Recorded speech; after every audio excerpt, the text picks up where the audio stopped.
안녕하세요, 학생 여러분. 자, 지금부터 여러분들과 함께 사회복지 법제론 수업을 시작을 하도록 하겠습니다. 우리가 참 2학기를 시작한 지가 엊그제 같은데 벌써 14주차가 되었네요. 자, 오늘까지 수업을 마치고 다음 주 15주차에는 우리 기말고사를 보게 되는데요. 오늘 14주차까지 여러분들이 잘 따라오시기를 바라겠습니다.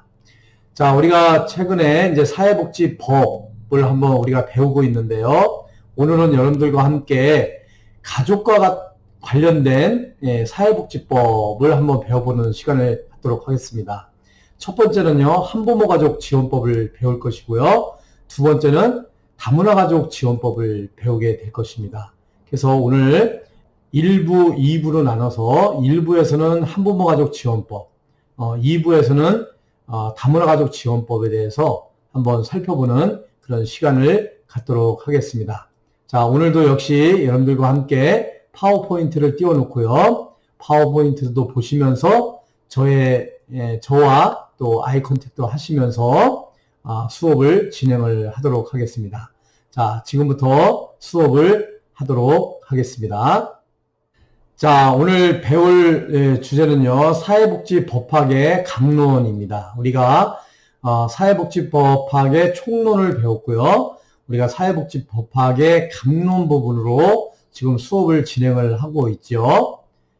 자, 그래서 우리가 사회복지법학의 강론 부분에서 우리가 처음에 배운 것이 사회보장기본법입니다. 여러분들 다 기억나시죠? 이 사회보장기본법, 기본 골격, 사회보장이라는 그 개념을 여러분들이 꼭 이해를 하셔야 되고, 사회보장이라는 것은 사회보험, 공공부조, 사회서비스 이렇게 세 가지의 줄기가 나온다. 이렇게 누누이 강조를 했어요. 수업 시간 때마다. 그 다음에 우리 사회보험에는 5대 사회보험이 있다. 이렇게 말씀을 드렸어요. 국민연금, 국민건강보험, 산재보험, 고용보험, 노인장기요양보험. 이렇게 5가지 사회보험이 있다 말씀을 드렸고요. 또 공공부조 말씀을 드렸어요. 공공부조.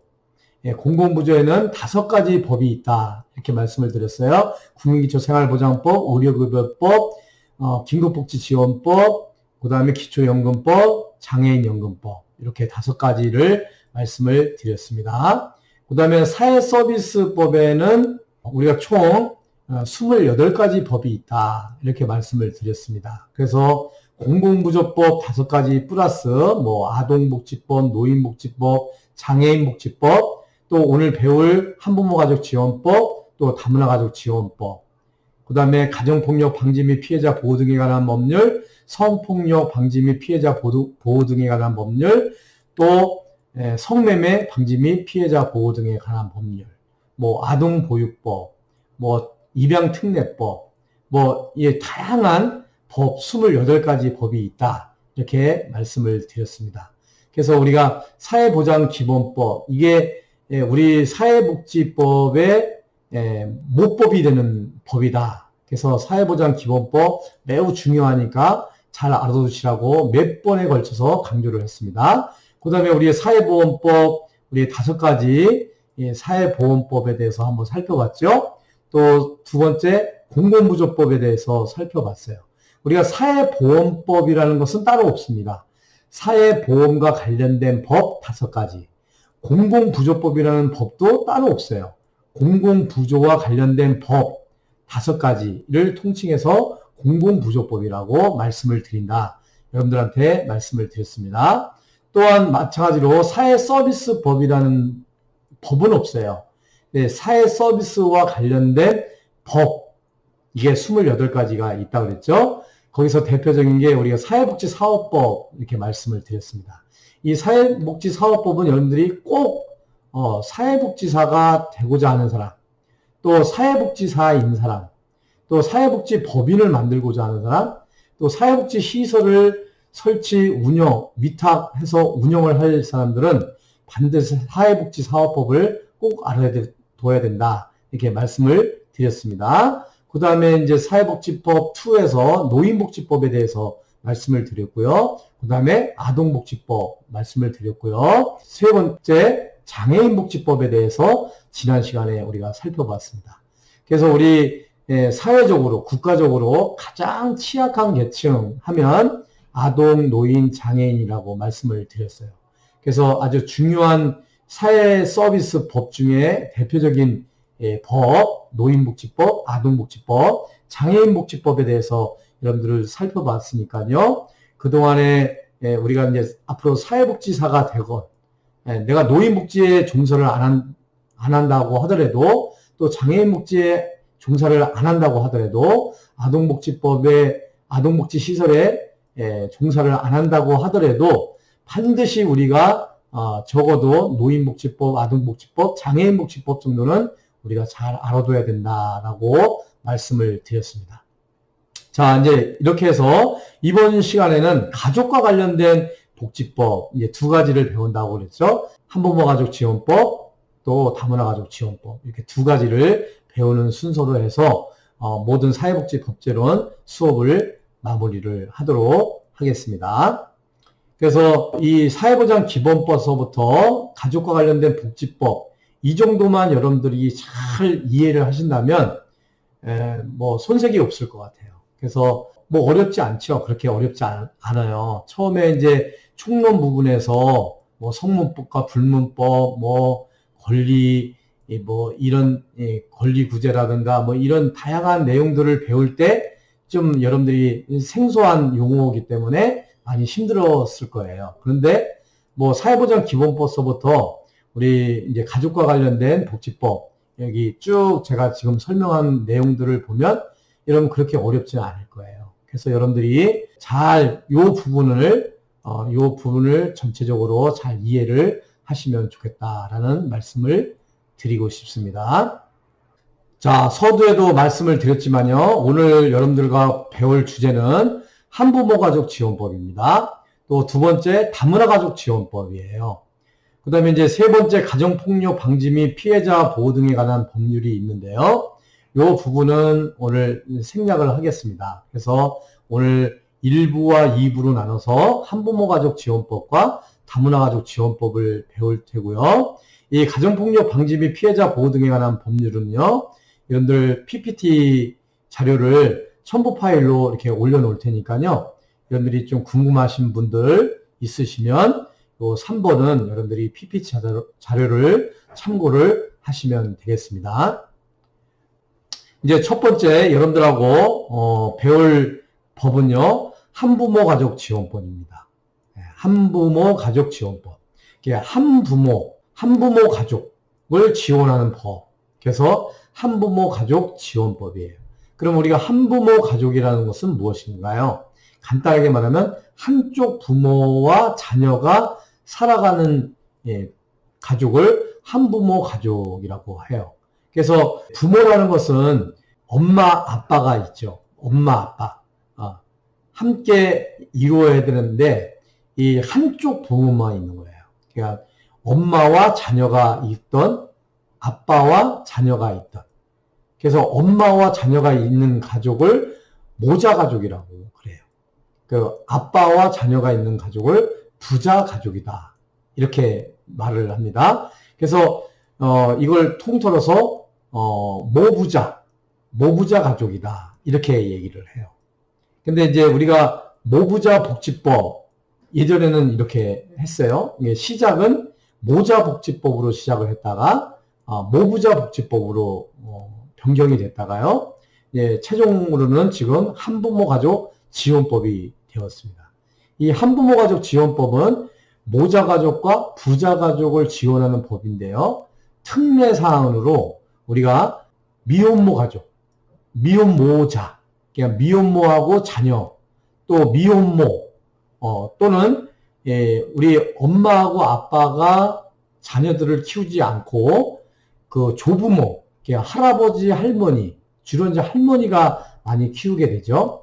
이 조선가족 같은 경우까지를 포함해서 우리가 한부모 가족 지원법이다 라고 하기 때문에 한부모 가족 지원법이다 라는 법명을 정했어요. 그러니까 여러분들이 이 점은 참고를 하시기를 바라겠습니다. 자, 그래서 앞으로 이제 배우는 그 용어의 정의에서, 용어의 뜻에서도 살펴보겠지만, 어쨌든 한부모 가족, 그러면은 모자 가족과 부자 가족을 말한다. 거기서 특례 조항으로 미혼모 또는 미혼모자 또는 조선가족을 포괄하는 그런 개념 속에서 한부모 가족 지원법이 만들어졌고 시행이 되고 있다라고 여러분들이 이해를 하시면 되겠습니다. 자, 우리 한부모 가족 지원법의 목적은요, 모든 법원 제1조가 목적이라고 그랬죠? 제1조 한부모 가족 지원법 제1조 목적에는요, 이 법은 한부모 가족이 안정적인 가족 기능을 유지하고 자립할 수 있도록 지원함으로써 한부모 가족의 생활 안정과 복지 증진에 이바지함을 목적으로 한다라고 이렇게 명시를 하고 있어요. 제1조에 이렇게 규정을 하고 있죠. 그래서 이 한부모 가족들이 안정적인 생활을 할 수 있도록, 그리고 그 가족 기능을 잘 유지할 수 있도록, 그리고 한부모 가족들이 잘 자립을 할 수 있도록 지원해주는 법이다 라고 여러분들이 이해를 하시면 되겠습니다.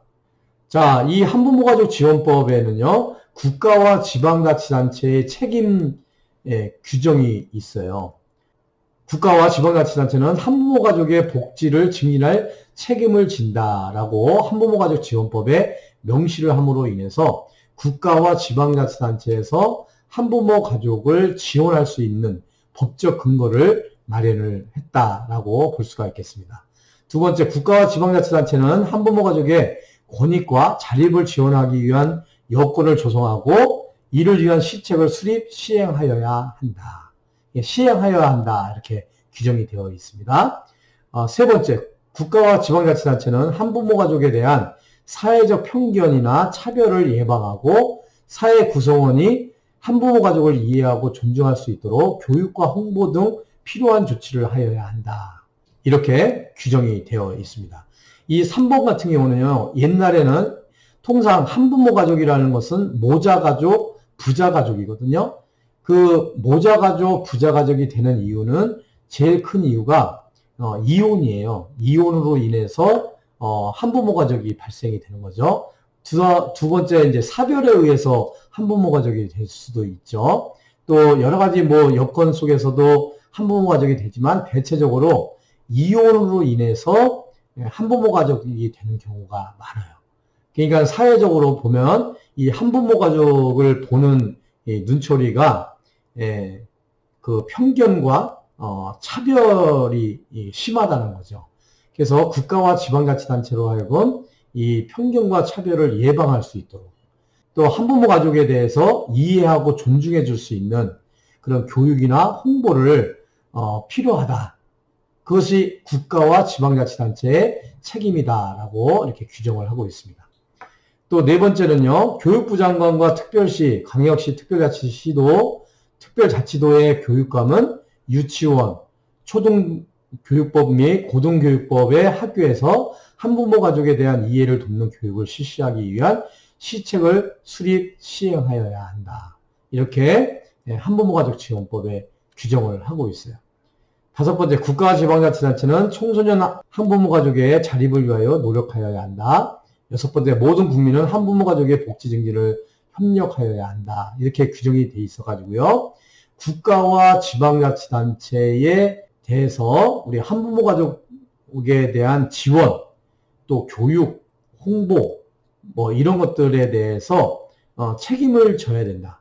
그 책임성을 부여를 하는 그런 규정이 있고요. 또 모든 국민들은 한부모 가족들에 대해서 복지 증진에 협력해야 된다. 함으로 인해서 이 한부모 가족의 어떤 복지 증진을 위한 규정을 두고 있는 것이죠.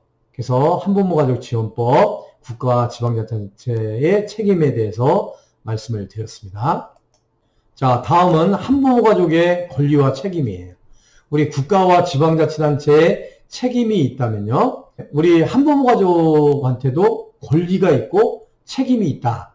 이것을 이제 규정을 하고 있는데요. 읽어보면요. 자, 1번, 한부모 가족의 모 또는 부는 임신과 출산 및 양육을 사유로 합리적인 이유 없이 교육, 고용 등에서 차별을 받지 아니한다.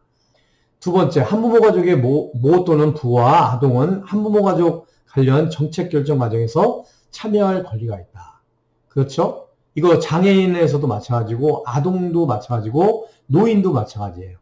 어떤 나와 관련된 그런 정책 결정 과정에서 참여할 권리가 있다. 그래서 이제 어떤 위원회가 결성이 되거나 어떤 심의위원회가 결성이 되게 되면 한부모 가족들이 대표성을 가지고 참여를 해서 어떤 정책 결정 과정에 참여를 할 수 있도록 이렇게 하고 있습니다. 자, 3번. 한부모 가족의 모 또는 부와 아동은 그가 가지고 있는 자산과 노동 능력 등을 최대한으로 활용하여 자립과 생활 향상을 위하여 노력하여야 한다. 그래서 자립과 생활 향상 노력에 대한 어떻게 보면 한부모 가족의 책임에 대해서 규정을 하고 있다라고 할 수가 있겠습니다. 그래서 모든 국민은 한부모 가족의 복지 증진에 협력하여야 한다. 제2조 이렇게 되어 있는데요. 앞서서 말씀을 드렸습니다. 그래서 이 한부모 가족은 권리를 누리는 권리성을 가지고 있지만 또 한편으로는 저 한부모 가족으로서 어떤 자립이라든가 생활 향상에 노력을 해야 된다라는 어떤 책임성에 대해서 이 한부모 가족 지원법에서 규정을 하고 있다라고 여러분들이 이해를 하시면 되겠습니다. 자, 우리 한부모 가족 지원법에서 사용하고 있는 용어의 뜻을 한번 이해를 하시면 좋겠어요. 자, 여러분들 모든 법을 제가 배울 때마다 그 법에서 어떤 용어의 정의, 용어의 뜻을 이렇게 정의를 하고 있다 그랬죠. 이 용어의 뜻을 이해해야만 그와 관련된 법을 이해하는데 수월하게 돼 있어요. 그래서 이 용어의 뜻은 여러분들이 반드시 잘 알아두셔야 된다라는 거죠. 그래서 한부모 가족 지원법에서 사용하는 용어의 정의, 이거 우리가 꼭 알아두셔야 될 것 같습니다. 1번, 모 또는 부란 다음 강목의 어느 하나에 해당되는 자로서 아동인 자녀를 양육하는 자를 말한다. 자, 가, 배우자와 사별 또는 이혼하거나 배우자로부터 유기된 자. 이게 모가 될 수도 있고요, 부가 될 수도 있죠. 나, 정신이나 신체 장애로 장기가 노동 능력을 상실한 배우자를 가진 자. 4번, 교정시설, 치료 감호시설에 입소한 배우자 또는 병역 복무 중인 배우자를 가진 사람. 4번, 미혼자, 사실혼 관계에 있는 자는 제외. 미혼자, 이게 미혼모가 여기에 해당이 되는 거겠죠. 4번, 가목부터 라목까지의 규정된 자에 준하는 자로서 여성가족부령으로 정하는 자. 그래서 여성가족부령으로 정하는 자, 그러면 어디를 봐야 된다 그랬죠? 한부모 가족 지원법 시행 규칙을 봐야 되는 거죠.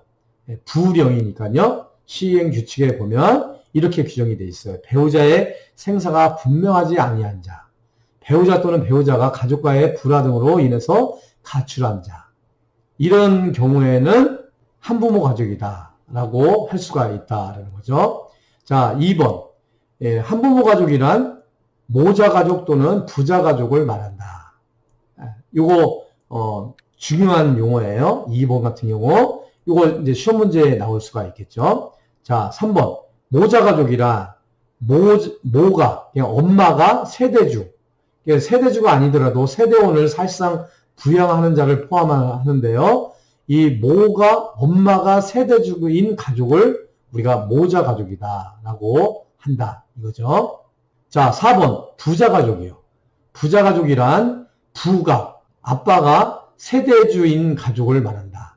세대주가 아니더라도 세대원을 사실상 부양하는 자를 포함을 합니다. 그래서 부자 가족, 모자 가족 이 뜻을 여러분들이 잘 이해를 하시면 되겠습니다. 자, 5번째, 이 아동이란, 여기서 아동이라는 용어를 쓰게 되는데요. 아동이란 우리 아동복지법상에서도 규정을 하는 것처럼 만 18세 미만이죠. 취약 중인 경우에는 22세 미만을 말하되 병역 의무를 이행하고 취약 중인 경우에는 병역 의무를 이행한 기간을 가산한 연령 미만을 말하는 자를 말한다. 이 아동에 대한 정의 여러분들이 잘 이해를 하시면 되겠습니다. 자, 6번 지원기관. 지원기관이란 이 법에 따른 지원을 행하는 국가나 지방자치단체를 말한다. 그래서 간단하게 말하면 국가와 지방자치단체를 지원기관이다라고 한다는 것이죠. 자, 7번. 한부모가족 복지단체란 한부모가족의 복지 증진을 목적으로 설립된 기관이나 단체를 한부모가족 복지단체다라고 용어를 사용을 합니다. 그래서 여기서 뭐 모자가족, 부자가족, 아동, 또 지원기관, 한부모가족 복지단체 뭐 이런 용어를 쓸 때는 이런 용어로 이런 의미로 사용을 하고 있구나 하는 것을 여러분들이 이해를 하셔야 되겠죠. 자, 한부모가족 지원법에 따라서요, 지원 대상자, 수급권자의 범위를 우리가 한번 살펴보도록 하겠습니다. 지원 대상자는요, 한부모가족 지원법에 따라서 지원을 받을 수 있는 대상자는요, 이 법에 따른 지원 대상자는 청소년 한부모, 한부모가족, 모자가족, 부자가족, 아동 등에 해당되는 자로서 여성가족부령으로 정하는 자, 최저생계비나 소득 수준 및 재산을 고려해서 정한다. 그래서 여기에 해당되는 자로서 여성가족부령으로 정하는 자 이렇게 돼 있잖아요. 그러면 구체적으로 어떤 사람이 있냐? 그걸 보려면 어디를 가서 찾아봐야 된다고요? 한부모가족 지원법 시행규칙을 보면은 이 지원 대상자를 더 구체적으로 이렇게 제시를 하고 있다라는 거죠. 그래서 여성가족부령으로 정하는 자 이렇게 되기 때문에 구체적인 그런 내용들을 살펴보려면 한부모가족 지원법 시행규칙을 보면 되겠습니다. 자, 두 번째 지원 대상자 중 아동의 연령을 초과하는 자녀가 있는 한부모 가족의 경우 그 자녀를 제외한 나머지 가족 구성원을 지원 대상자로 한다. 그러니까 아동의 연령을 초과를 하면 지원을 받지는 못하지만 그 자녀가 아동에 해당이 되면 그 나머지 가족 구성원들을 지원 대상자로 한다라고 한다는 것이죠. 자, 여섯 번째요. 지원 대상자의 범위에 대한 특례 사항이 있어요. 기본적으로 이 한부모가족 지원법의 기본 전제는요. 모자가족, 부자가족, 또 청소년 한부모에 대해서 지원을 하게 되는데요. 이 특례 사항이 있는데 특례 사항 중에 첫 번째가 혼인관계에 있지 아니한 자로서 출산 전 임신부와 출산 후 해당 아동을 양육하지 아니하는 모든 미혼모자 가족복지시설을 이용할 때는 이 법에 따르는 지원 대상자가 된다. 이거죠. 그래서 출산 후 해당 아동을 양육하지 않는 미혼모도 미혼모자 가족복지시설을 이용을 할 수가 있는데요. 이 미혼모에 대해서 특례 조항을 두고 미혼모에 대해서도 한부모가족 지원법의 지원 대상자가 될 수 있다는 것을 말씀을 드려요. 두 번째는요. 조선가족에 대한 특례예요. 이 할머니와 할아버지하고 같이 사는 그 손자, 손녀에 대한 지원 대상자도 특례사항으로 규정이 되고 있다는 거죠. 그래서 2번 조선가족에 대한 특례인데요. 지원 대상자의 아동과 그 아동을 양육하는 조부, 할아버지 또는 조모, 할머니로서 지원 대상자가 된다라고 할 수가 있겠어요. 그래서 이 한부모가족 지원법은 사실상 모자가족, 부자가족에 대한 지원 플러스 미혼모 가족, 또 조선가족까지 포괄하는 개념으로 한부모가족 지원법이 이루어진다. 또 지원이 된다라는 사실을 여러분들이 이해를 하시면 되겠습니다.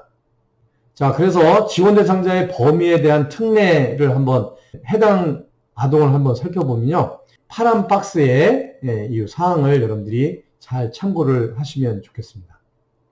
외국인에 대한 특례 조항도 있는데요. 국내에 체류하고 있는 외국인 중 대한민국 국민과 혼인하여 대한민국 국적의 아동을 양육하고 있는 사람으로서 대통령령으로 정하는 사람이 제5조에 해당하면 이 법에 따른 지원 대상자가 될 수가 있다.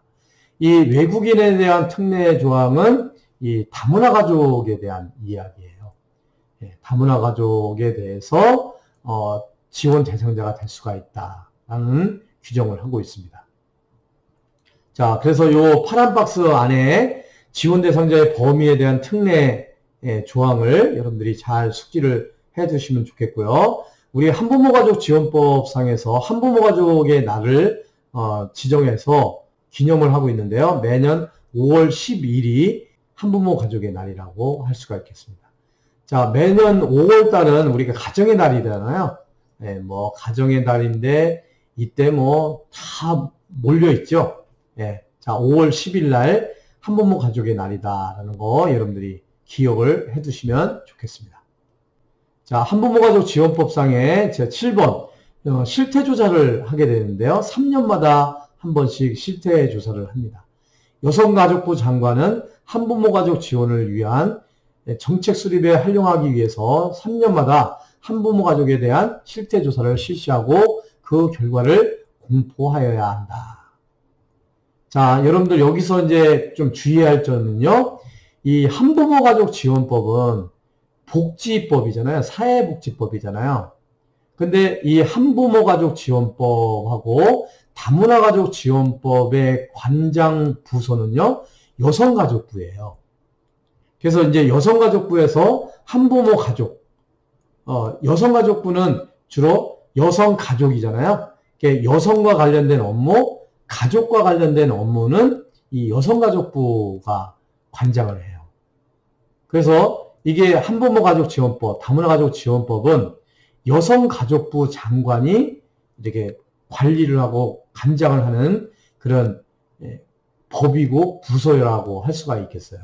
그래서 종종 이제 그 사회복지사 1급 시험 볼 때 이걸 이제 헷갈리게 이렇게 나오는 경우가 있어요.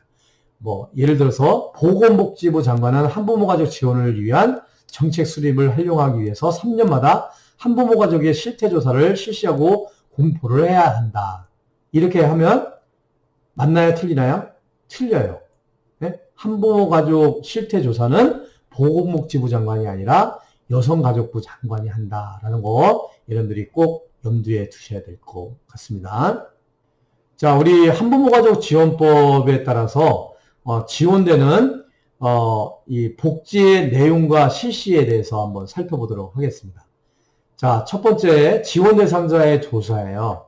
특별자치도지사, 시장, 군수, 구청장은 매년 1회 이상 관할 구역의 지원 대상자의 가족 상황이나 생활 실태 등을 조사해서 복지 대상자 통합 관리 카드를 기록하고 관리를 하게끔 되어 있고요.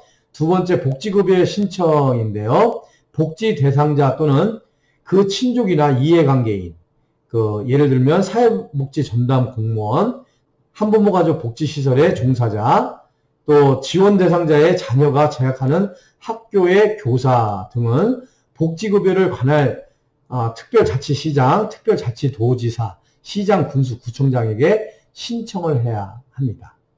이 신청은 있잖아요. 제가 누누이 강조를 하지만 우리 사회복지법의 모든 이 법이 규정하고 있는 어떤 혜택을 누리려고 하잖아요. 그러면 아무리 법과 제도가 있다고 하더라도 본인이 내가 그걸 수급을 하겠다, 그 받는 혜택을 누리겠다라고 신청을 하지 않으면 그 혜택이 없어요. 혜택을 줄 수가 없습니다. 그래서 요 점을 여러분들이 참고를 해야 돼요. 그래서 우리 모든 사회복지법은 신청주의 원칙이다 하는 것을 여러분들이 꼭 알아두시면 좋겠습니다. 그래서 우리 한부모가족 지원법상의 지원은요, 모 또는 부와 그에 의하여 양육되는 만 18세 미만, 취약한 경우만 만 20세 미만의 자녀로 이루어진 가정으로 소득 인정액이 선정 기준을 충족한 가구에게는 고등학생 학비, 또 아동 양육비, 복지자금 대여, 영구임대주택의 입주 등의 이런 혜택을 좀 주어지고요. 또 생계지원으로서 생업지원으로서 장애인복지법, 노인복지법, 한부모가족지원법 등의 명시를 하고 있다라고 할 수가 있겠습니다. 자, 복지급여의 내용으로서는요, 국가나 지자체는 복지급여의 신청이 있으면 다음 각 호의 복지급여를 실시하여야 한다 이렇게 되어 있는데요. 다만 이 법에 따른 지원 대상자가 국민기초생활보장법 등 다른 법령에 따라서 보호를 받고 있는 경우에는 그 범위에서 급여를 하지 아니한다. 그래서 타법 우선 적용의 원칙에 따라서요. 만약에 한부모가족지원법상의 한부모 가족이라 할지라도 국민기초생활보장법상에서 어떤 뭐 생계급여라든가 주거급여라든가 또 교육급여라든가 뭐 의료급여를 혜택을 받고 있다면 제외가 된다라는 거예요. 그래서 복지급여의 내용을 한번 살펴보면 생계비가 지원이 되고요. 아동교육지원비가 지원이 됩니다. 또한 아동양육비가 지원이 되고요. 그 밖에 대통령령으로 정하는 비용이 지급이 되겠습니다. 자, 네 번째 복지자금의 대여인데요. 국가나 지자체는 한부모 가족의 생활 안정과 자립을 촉진하기 위해서 다음 각호의 어느 하나의 자금을 대여할 수가 있다. 그래서 복지자금 대여, 빌려주는 거죠.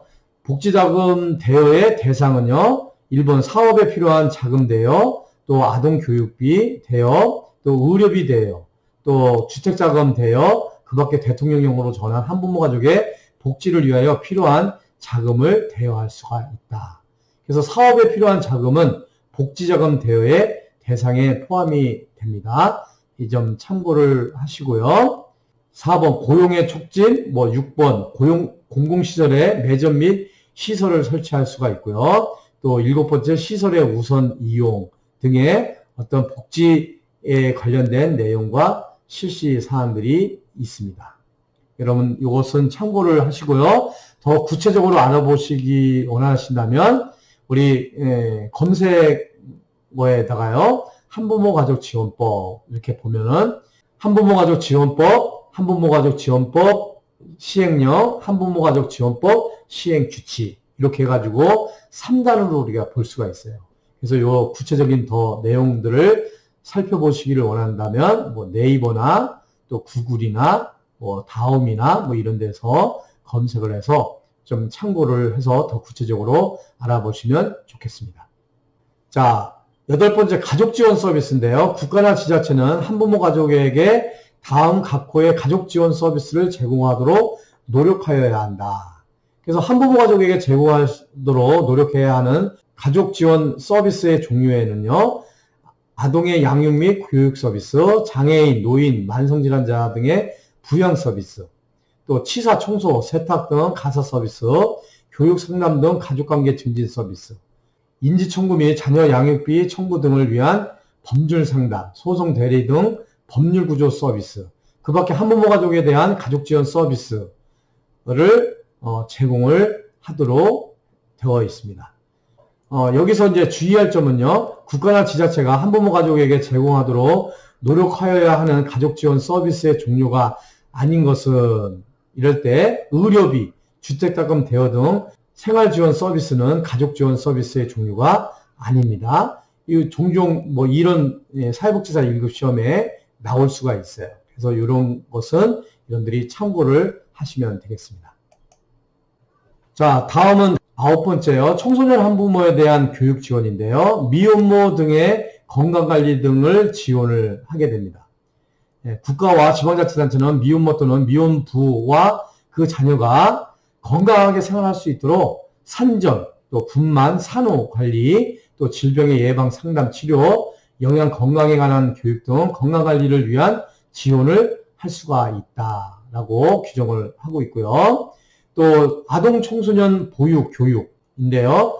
국가나 지방자치단체는 아동 또 청소년 보육 또 교육을 실시함에 있어서 한부모 가족 구성원인 아동 청소년을 차별하여서는 아니 된다라고 이렇게 규정을 하고 있습니다.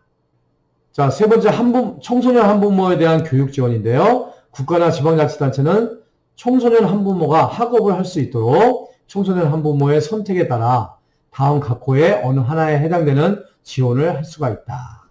해서 이 파란 박스는 여러분들이 한번 읽어보시고요. 두 번째 초중등 교육법에 따른 교육 지원을 위해서 특별시, 광역시, 특별자치시도, 특별자치도의 교육감은 한부모 가족 복지시설의 순회 교육 실시를 위한 지원을 할 수가 있다. 이렇게 규정을 하고 있습니다. 자, 이제 9번째, 이게 참 중요한 건데요. 여러분들이 꼭 잘 알아두시면 좋겠어요. 예, 요런 부분들은 여러분들이 기본적으로, 한부모 가족 복지시설이 어떤 게 있는지 정도는 기본 상식적으로 이해를 좀 하시면 좋겠어요. 자, 한부모 가족 복지시설의 종류예요. 자, 모자가족 복지시설, 부자가족 복지시설. 우리 모자가족 복지시설은요, 모자가족에 대한 다음 각목의 어느 하나 이상의 편의를 제공하는 시설을 모자가족 복지시설이라고 하는데요. 기본생활을 지원을 할 수가 있고요. 공동생활을 지원할 수가 있고 자립생활을 지원을 할 수가 있습니다. 기본생활 지원은 생계가 어려운 모자가족에게 일정 기간 동안 주거와 생계를 지원하는 거예요. 공동생활 지원은요, 독립적인 생활이 어려운 모자가족에게 일정 기간 동안 공동생활을 통하여 자립을 준비할 수 있도록 주거 등을 지원하는 시설이라고 할 수가 있겠습니다. 자립생활 지원은요, 자립 욕구가 강한 모자가족에게 일정 기간 동안 주거를 지원해주는 시설이라고 할 수가 있겠어요. 그래서 이 모자가족의 복지시설의 핵심은 모자가족에게예요. 모자가족에게 기본생활을 지원하고 공동생활을 지원하거나 자립생활을 지원한다. 이렇게 이해를 하시면 되겠고요. 부자가족 복지시설은요, 부자가족에게 기본생활을 지원하거나 공동생활을 지원하거나 자립생활을 지원을 하는 그런 시설을 부자가족 복지시설이다 라고 한다. 여러분들이 이해를 하시면 되겠습니다. 자, 세 번째, 미혼모자 가족복지시설이에요. 미혼모자. 그러니까 미혼모자, 그러면 미혼모하고 자녀 가족을 말하는 거죠. 미혼모자 가족복지시설은 미혼모자 가족과 출산 미혼모 등에게 다음에 어느 하나 이상의 편의를 제공하는 시설이에요. 기본생활을 지원할 수가 있고요. 공동생활을 지원을 할 수가 있습니다. 그것은 참고를 하시고요. 자, 일시지원 복지시설이에요. 일시지원 복지시설은요, 배우자, 사실혼 관계에 있는 사람을 포함해서 배우자가 있으나 배우자의 물리적, 정신적 학대로 아동의 건전한 양육이나 모의 건강에 지장을 초래할 우려가 있을 경우 일시적 또는 일정 기간 동안 모와 아동 또는 모에게 주거와 생계를 지원하는 시설이에요. 그래서 이 모에게 일시적인 지원을 하는 시설을 일시지원 복지시설이다. 그 다음에 이제 다섯 번째요. 한부모가족 복지 상담소예요. 우리가 이건 사회복지 실천론 시간에 여러분들에게 사회복지 실천 현장에 이해하는 부분에서 이 한부모가족 복지시설에 대해서는 쭉 설명을 좀 드렸을 거예요. 이미 여러분들한테 여러 번 걸쳐서 말씀을 드렸는데 이 다섯 가지 시설은 잘 이해를 하시면 좋겠습니다.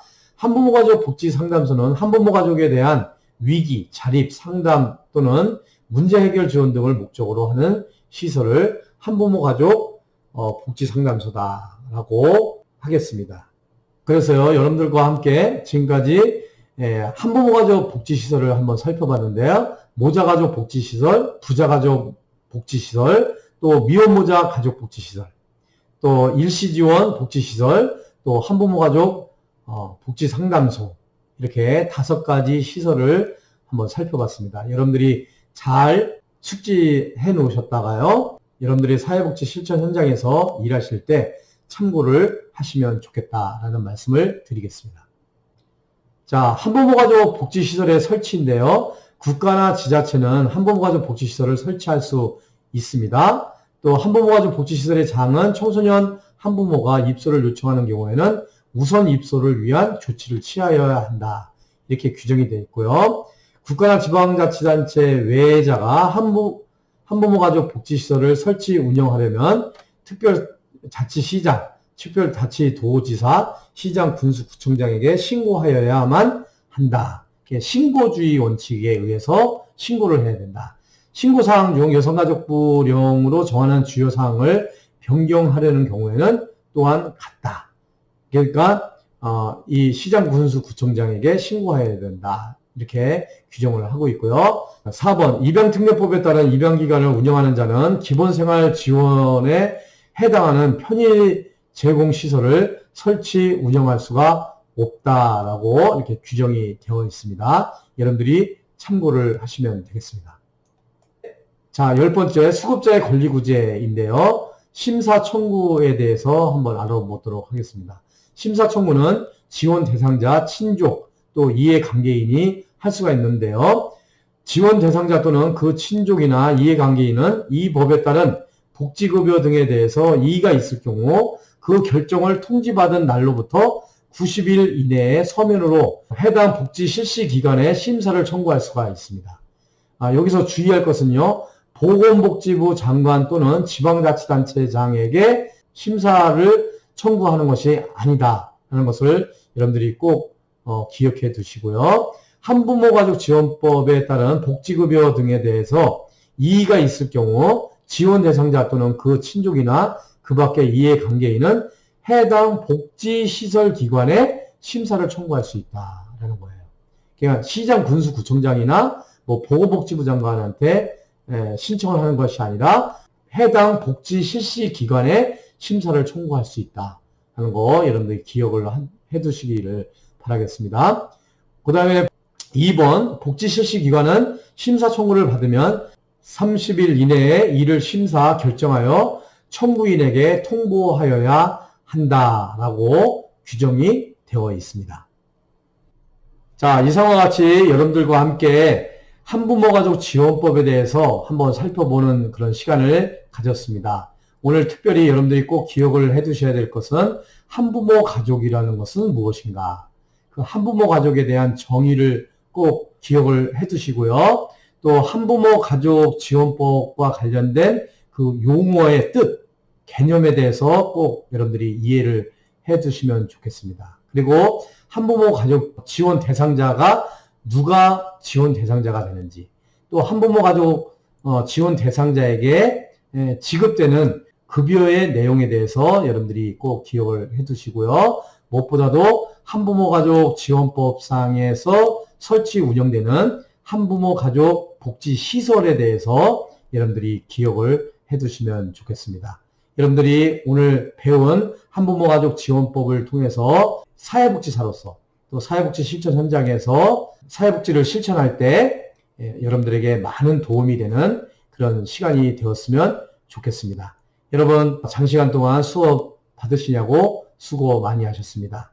다음 시간에 또 뵙도록 하겠습니다. 여러분 감사합니다.